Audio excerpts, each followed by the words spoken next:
Ladies and Germans, how y'all doing? This is Koruck. And I'm Mangru, hello. And folks, as we go further and further towards Memorial Day, let's remember this match today over here on Bobr, rank who's fighting and what with. On left-hand side in blue, we have Shaun playing Koruck 559 with a balanced income. And on the right-hand side, we have solowingpixy playing its first Polish infantry division with a Vanguard income, and this is another match from the Steel Division Championship, the second championship. It's kind of nice to see the championship. You know, actually, yep. Like you mentioned to me just before we got started today, guys, we just received word of actually some new divisions joining us on, you know, June not 6. Yes, exactly. So I'm not even going to try to do the math. Was it the 76th anniversary of the invasion? I believe might be wrong. But a long time. It's certainly been a while. I wasn't alive at that point. It was only a couple years after that I came into this world, like, 40 or 50. But as we, of course, get started here, Shupo's going across that river, eschewing the use of any kind of bridge. Like, you know what? We don't care if we got our waders on. Yeah, they can just, go through the river, and I do like seeing this early aggressive play. I mean, we got Shaun with Shupo blob up north, run in the middle. I mean, with a map like this, you kind of just have to rush across the river and hope for the best. And that's what Solowing's doing as well, but a little bit more of a mechanized force down south. You know, it is kind of incredible. I did not expect that all of that kind of field artillery just to completely shred those poor machine guns, but they are pinned down and slaughtered. Hey, those infantry guns are in an absolutely lovely position. We are seeing some gun runs here with the Ju-87, and that can make some pretty short work for his field guns, as you can see. But he's being chased down by an IL-2, and he gets shot down. Yes, it does, and the southern approach is completely in red control at this point. Kind of looking elsewhere to see how the rest of that kind of struggle is going. To the north, the Shupos are doing okay. They have a Fuhrer, of course, but with Strokey SVTs moving on in, I don't know how long they're going to be holding. Yeah, we're, they're going to be holding pretty well. I mean, it's always with, disheart and spam. Yes, you got a lot of dudes, but they just don't really ever do that much damage. Yes. Especially against, the Soviet infantry, which was for the most part, or Polish, I should say, really relic crypt. They certainly are. I'm actually kind of surprised. You would have thought that the Soviets would have just sent them in with just, harsh language and pitchforks, but they actually armed them. I'm surprised. Yeah. But looking also down to the center side here, there are a couple of light vehicles, an SPW on the Germans, on the German side, as well as a BA-10 over here on the Poles. It's kind of amusing to me to think about how light the early mechanization here is, or isn't, as the case might be. It's just, a few T-34s here from Solar, which is definitely going to help out, especially against Koruck, which they get a lot of tanks, but not a lot of good tanks. Yes. Yeah, it's just whatever they can muster. Nice. Please, sir. But yeah, it's a really good push from Solar. I mean, going through that, middle northern forest, with all the close quarters infantry, holding the area is good. It's got foothold down south. He still has to deal with the middle approach, where Shaun is moving all the Shupos, but, it's only disarmed troops, so I think it's going to be too much of an issue. I confess I was actually watching the north. It's just like this new column of Shupos came on in, and I'm really, really surprised that the Strokies have not been more, let's say, effective in pushing them out. Yeah, same here. I mean, a lot of these are the SVT equipped runs, so they usually do a pretty good job.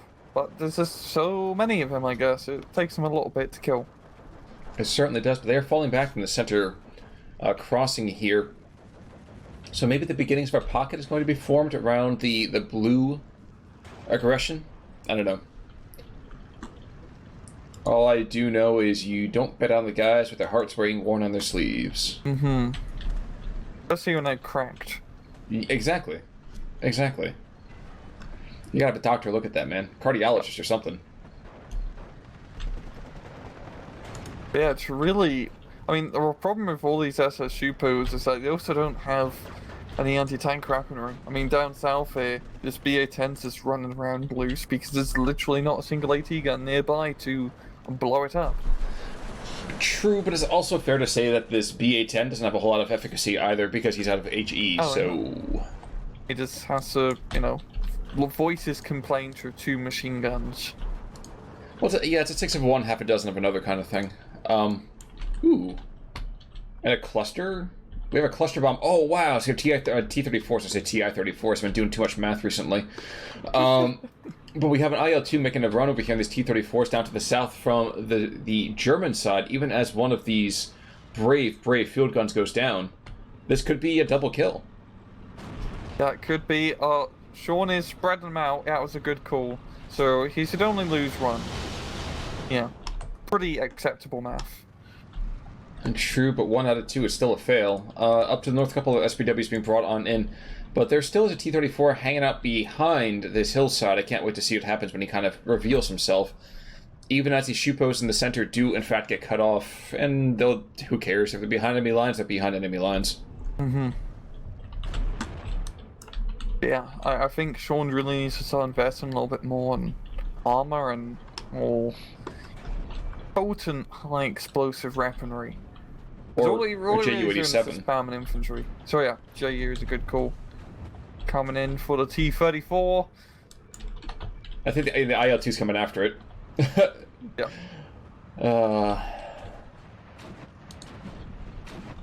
Wait a second. Go for it. The IL-2 needs to drop its bomb so it can actually catch up.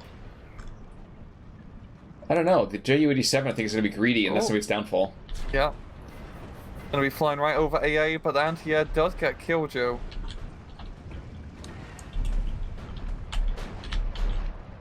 Wait, is there a 12-7 out? There's a 37 mil out? Okay. All the way down south.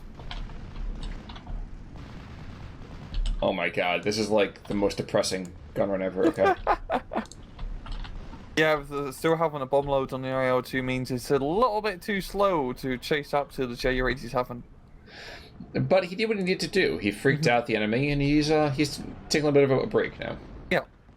Time out, Gonna go back to base, have a smoke, and come back for round 2. Yes, sir. But meanwhile, while he's been kind of futzing around with that Ju-87, looking elsewhere, there's still a T-34 in the south that has not been taken out, courtesy of that cluster bomber. But I don't know if he's going to be long for this world, and no, he is not getting taken out by his opposing number. Yep. I always like how in this game, when he says a T-34, you always got to double check which side, German or Russian. That's not just this matchup, but for a lot of matchups. Well, I admit I'm looking forward to having to say that about the Western divisions as well, too. Mm-hmm. It should be pretty fun. I mean, as we've seen so far, 2nd Infantry and 17th, that they're getting new units from their SC-44 counterparts, which will definitely spice things up. Was it? Yeah, like we were talking about the SS Legionary. Yeah. Oh my gosh! Wait! Now the gun run to the north. Ju-87. Are we seeing legitimate fighters now? Nope, just more IL-2s. Nope.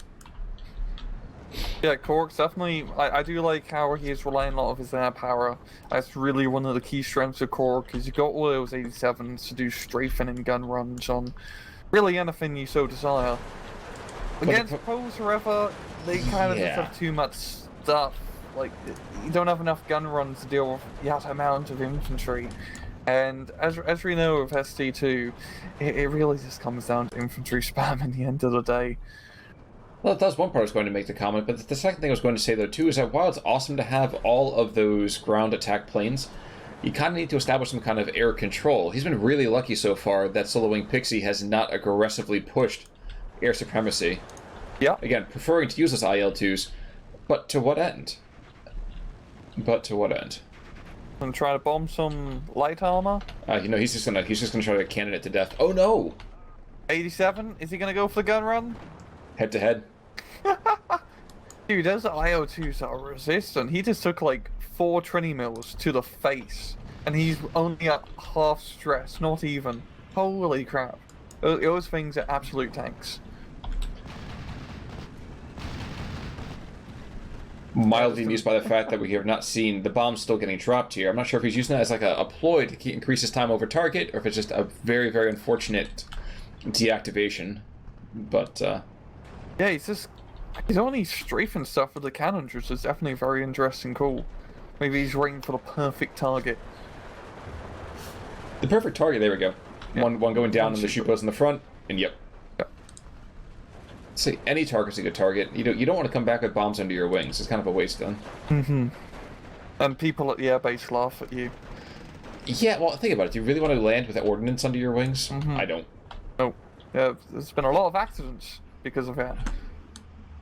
But in the meantime, of course, we aren't to phase B, so solowingpixy does lose a little bit of his efficiency in terms of income, giving up a good chunk of that ground. But, I mean, look where he is already.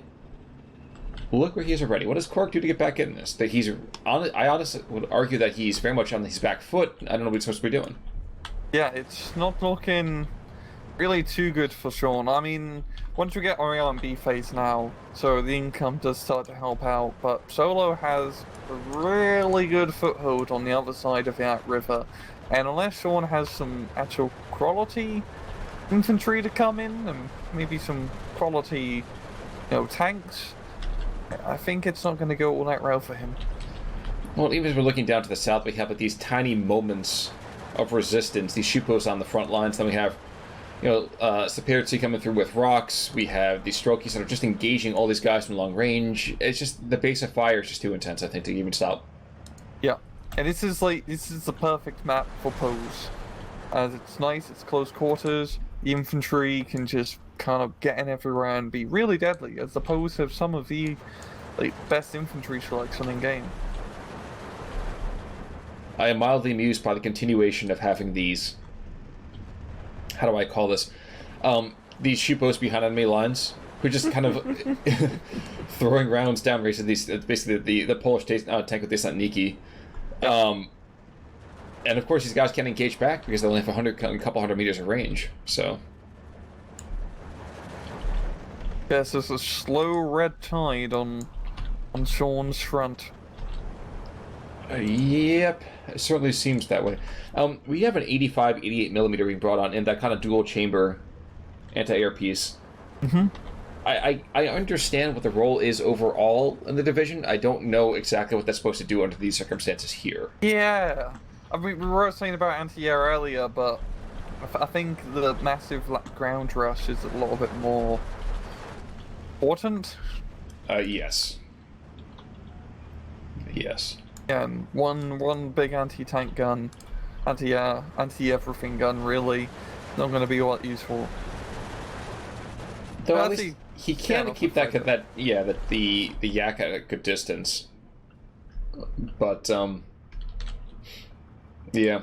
Yeah. I mean that's kind of all you can say right now. We have a lot of these light vehicles. It's like, yeah, I guess it's not worthwhile. But I don't like the current state of affairs for him. It's kind of rough. If only Koruck was not just besotted with so much stressed out and disheartened infantry. Yes, you do get some actual proper troops with the cavalry guys, if I recall, but it's just going mainly for a lot of the disheartened or less regular challenge, which does make sense because you do get a lot of them. They're very hard to take, but in a matchup against another infantry division that has the same amount of infantry but actually quality, it's tough. And we haven't seen you need more ground support with your Schupos and whatnot to really make him worthwhile. Or your Landesschützen, or your Osttruppen. Yeah. I mean, yeah, it's constant. Yeah. It's a constant battle. Yeah. And the airplanes are just not, doing enough support. There's too much. It's just too much stuff. Too many targets, really. It would be nice if the IL-2s actually did in fact drop their bombs on something and then try to engage, because I think that's probably one of the few things keeping Shaun's planes as safe as they are. But the anti-air is doing a pretty good job now. I'll give him that. Yeah. But it's not enough against everything else. Well, being out 18-6, that's going to happen, though, too. He got outnumbered early on. The quality was not with him, and, Yeah. Gravity's a heartless bitch. Yes, sir? This is another one of those, it's one of those maps where you really have to rush in hard early, or it's just going to be a long stalemate. Well, and that's always the issue that we had with the original game too, is that we had these really, really choke pointy maps, and it was impossible to get over them. I loved the aggression. The aggression was absolutely wonderful, but we weren't backing up with enough artillery, weren't backing it up with immediate air support, as opposed to kind of that delayed bit. Mm-hmm. And once the poles get going, that's like a rolling stone, man. Yep. It crushes that moss. It doesn't even gather it. Yeah, the anti-air goes down, and the commander's still alive, holed up in his little church. So we'll see how long he survives. Well, right now he's doing the Oppum, the Corporal Oppum defense. He's not firing until he's fired upon. I mean, it's very respectable of him, very fair. One of this mano-a-mano stuff. But his troops are not going to come out ahead, especially when that tank comes on in too. Yeah, I mean, he's in the perfect place to pray to God that someone will save him. Yeah, but the Poles and the Soviet army, do they believe in God at this point? Do they play to Lenin? I'm not sure. Once again, a very topical joke, which I probably will regret a couple years into the future when we are forced to live under Lenin. Oh wow, Pack taking down a T-34E. That just kind of could have been menacing quite a bit here. I think solowingpixy over here is definitely riding that tide high here. Nothing too shocking.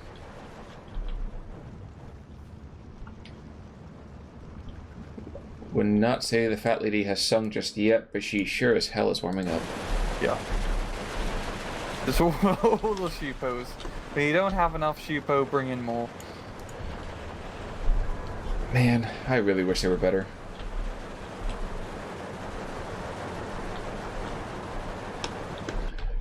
And that would be a good game. I wonder what the kills will look like. Not that different, really, considering it wasn't going that well for Shaun. But you have to think about why, though, too. The Sheepo is, what, 15 points? Yeah, they're, like, really cheap. So if you want to count just raw numbers, it's... I mean, I'm surprised there's any SS troops left. Mm-hmm. And nothing too crazy in the kills. And nothing super crazy on losses either. Well, actually, one T60 did pretty decent. Considering it's, like, a T60. Yeah, sorry, one German T60. Yeah. Yeah. Yeah, another thing. The Russian tank, which side's using it? It's always a 50-50. But unfortunately, that's what's going to happen. Poles are, if you let them get that early, advantage, they're going to steamroll you. Yeah, full stop. On certain maps, they're just really, really, really good, and this is one of those examples of them just being really good on this map. Other maps are terrible, but this one, fantastic. But that's the ideal, though. I mean, that's when you get super lucky. Mm-hmm. But in a particular case, though, Rang, any final thoughts? None whatsoever. Well, folks, in that case, then, I guess we'll see you in a couple of days with some more SD2 action. Until next time, I'm Koruck. I'm Rangru, take it easy.